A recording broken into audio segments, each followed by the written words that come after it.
Hello again. It is I.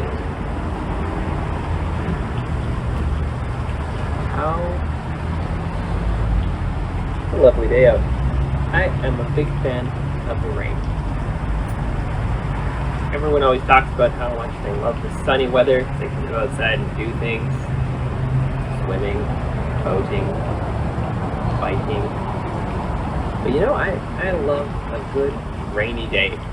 Sit inside with a blanket, a hot chocolate, coffee perhaps, and wrap myself in a nice cozy blanket, put on a show, sit and play some video games with some music in the background. And there has to be, the key to it is there has to be a nice big window where you can still look outside and see the rain. You don't have to experience it or be out in the rain. I think that's what makes it really nice. If you had to be outside in the rain, I gotcha. Kind of sucks. But man, do I love a good indoor rainy night. Oh, you can add a storm onto that. Lightning storm, thunderstorm, wind. I went to Manila recently for 3 weeks, and it rains there almost constantly. There were 2 nights that really stood out. One day, we were traveling up north to the northern part of Luzon, very close to a place called the Locos, the northern tip of the Luzon Peninsula. Oh, no, Luzon Island, sorry, not Peninsula. We stayed in a hostel-ish type thing, hostel hotel, and it decided to just fucking pour as soon as we got there. And I've never seen so much rain in my life, having lived in Canada my entire life. I've never seen such a rainstorm. It was freaking intense. Me and my buddy went, and we loved the rain. He has the same thing that I do. And so we actually just sat outside for probably a half an hour or 45 minutes on a bench, and the roof, so the bench was like here, and the roof maybe jut out like a little bit on top of it, so the rain was falling right in front of our knees, and I got fucking soaked. But man, that was fucking cool. I took a video of it. There was a lightning storm too that was so loud it basically shook our bodies and interrupted what we were saying. It was so loud and so close. The other one was right before we left, the night before we left. I guess the roof of the place we were staying at was tin and flat, and so you could really hear the rain when it hit the roof. And it rained for the entire night. The second hardest that I've ever seen rain. Didn't have to be outside of that one, didn't experience it, but man, it was fucking nice to fall asleep to. Wrapped in my blanket, next to my wife, cozy. Just the sound of rain pouring down all around me, and I don't have to experience it.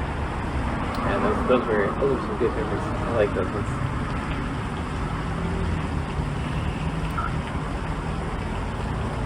Anywho, today I wanted to talk about the business that I've been most recently trying to start, or most rigorously. Like I've kept at this one for more than just a weekend or 2, and that is automation. Sometimes I call it AI automation, sometimes I just call it automation, sometimes I call it, there's another term for it. I clearly don't call it that one very much, so mostly automation is what I say. And what it typically involves is taking some process, usually, a technological process, something that happens on the computer, sometimes with a human involved, either in one or multiple steps, and completely removing the human from that process. So that is having the human will start the process, and then it goes to completion without any human in the loop, so to speak. It's really cool when I'm able to tackle problems this way.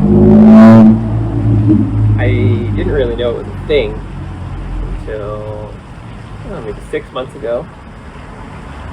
I, like most everyone else, had heard about AI and thought about AI and had my own opinions about it without ever actually interacting with it. And then I believe I saw a YouTube video couldn't tell you which one. No longer remember. But I watched the video and I was like, man, maybe AI is actually kind of cool, and I shouldn't be so like, oh, that's a weird new technology that I don't understand. So I decided to spend a few weeks learning about AI, learned about some prompts, learned about the different language models, how they kind of like, not very specific, so have a technical background to dig into all of that, or the desire to, really, but I learned about just the basics of what they are, like what a language model is, how the different ones differ, why they differ, what they're capable of. I learned about hallucinations and the things that AI are good at and what they're not good at. They definitely do have strengths and weaknesses, just like humans, just like any other tool. There's things they can do, there's things they can't do. And then I learned about prompts and how to prompt an AI to do the thing that you want. It's a more effective way to get it to do what you want. And then I learned that there are programs that could use AI to fulfill certain tasks. The one that I primarily stumbled on and still use to this day is a program called N8N. And I'll include a link to the program webpage. It's really cool. It advertises itself basically a way for people to code. We don't have any coding background. And it is that, to an extent. If you have a coding background, it makes it a lot easier and unlocks some additional functionality within the program that you can use. But essentially what it does is it allows you to take information from various places around the web and use that information to for certain tasks and create workflows is kind of the term that they use.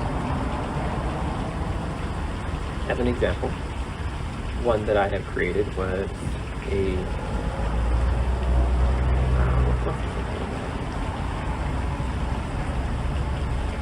I made one that would scrape Google Maps for business data, mostly websites and email addresses, but also company name and phone numbers. What you would do is you would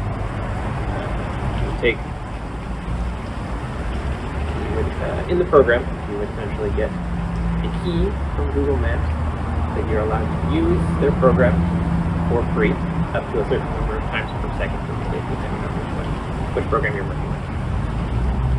So you say, hey Google Maps, I want to search this area for a business with this kind of description. Do that, give you a bunch of information. And you gotta take that information, you gotta save it somewhere, you gotta feed it to another program which scrapes the website. Scraping just means it looks through the website, grabs all of the text or HTML code, either or, depending on what you're looking for. After that, if you want, you can feed that information to an AI.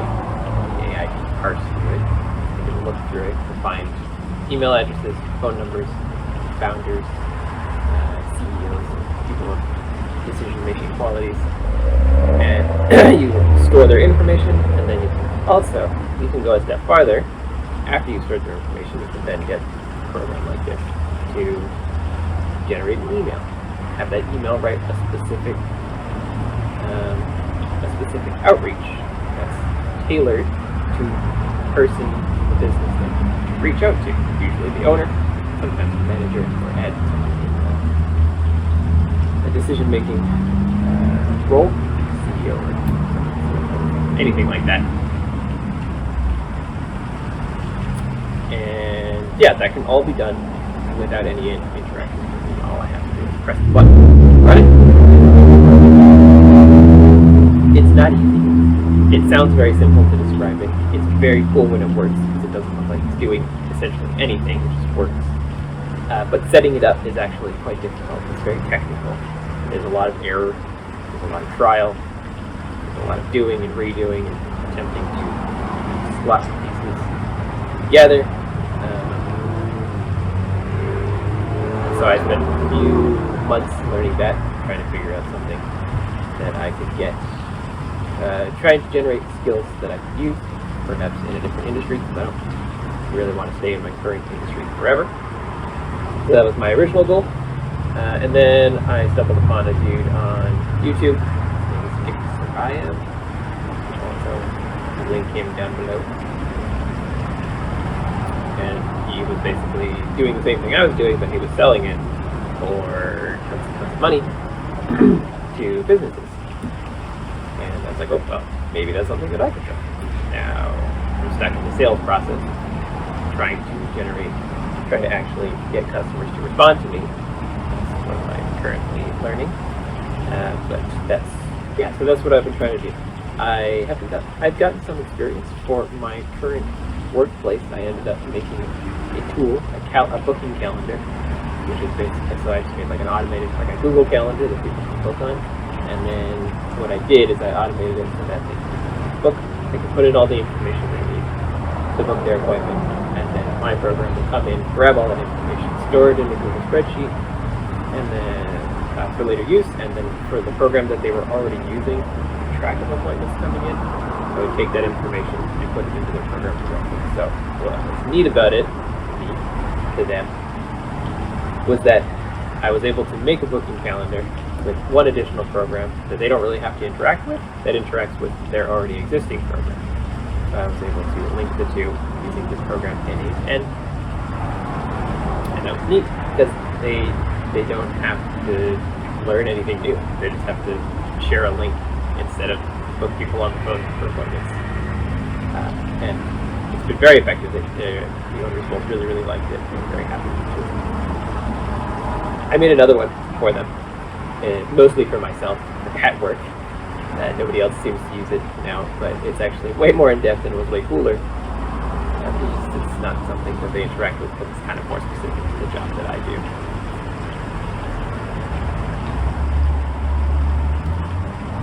So I've been trying to transition to the sales process for this, and I've tried a couple different things. I tried to sell the calendar that I made to other businesses in the same industry as mine. I got very little response. This was my cold email, as I mentioned in another video. I got very little response, so I'm not too sure if people were actually looking for something like that, or if there's already other stuff on the market, and just my business that I work at didn't have it. So that was one of the challenges. Another one of the challenges is there's such a variation.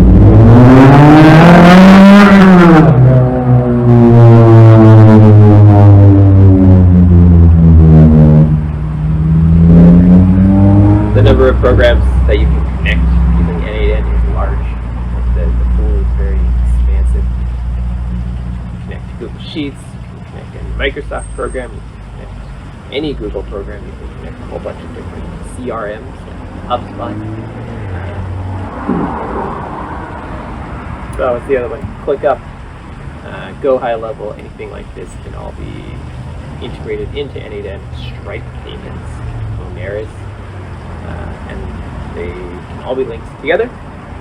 So the point is, there's a whole bunch of different things that you can do with N8N, and trying to sell something to someone is very difficult because I barely understand what I'm able to do because I'm just on the tip of the iceberg in terms of what I've learned and what I've achieved.